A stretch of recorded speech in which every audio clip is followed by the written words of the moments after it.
ჩვენ ახლა ვიმყოფებით ბათუმის მე-16 ფილიალში. ჩვენი ფილიალი არის 24 საათიანი, არის მრავალმომხმარებლიანი და ასევე მრავალეროვანი. ჩვენ გვყავს ძალიან ბევრი ტურისტი. ჩვენ საფრთხეში არის ძალიან საინტერესო მუშაობა, რადგანაც სხვადასხვა ტიპის მომხმარებელთან გვიწევს ურთიერთობა. ზის განდამწვრობის განქნებოდ მალა მოხო, სპრეის სახით ხო არ გირჩევნიათ? უნივერსიტეტში სწავლის მეორე კურსიდან მუშაობ ავერსის საფრთხეო ქსელში. უნივერსიტეტის დამთავრების შემდეგ კი გადავწყვიტე ჩამეპარებინა მაგისტრატურაზე. 2 წელი ვისწავლე უკრაინის ფარმაცევტულ უნივერსიტეტში და უკრაინიდან ჩამოსვლის შემდეგ ისევ გადავწყვიტე, რომ დავბრუნებოდი ავერსს. მოუწესრიგებს ამ ყველა. ავერსის საფრთხეო ქსელში მუშაობ 16 წელია, 6 წელია ვარ მენეჯერი. მენეჯერობა არის ძალიან sapasუხისმგებლო პოზიცია. მენეჯერს ევალება აფთიაქში ყველაფერი. ვადების კონტროლი, მედიკამენტების მოძრაობა, ასევე აღწერა.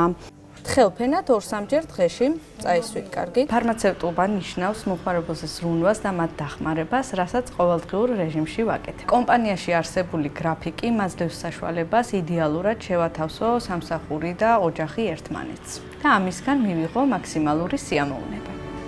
აქეთ ნახე, შეხედე.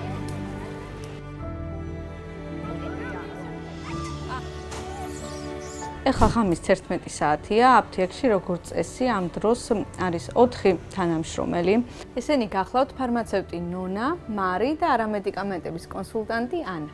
11 საათზე უკვე იხურება აფთიაქი, 11-ის შემდეგ კი ფარმაცევტი ემსახურება სარკმლიდან.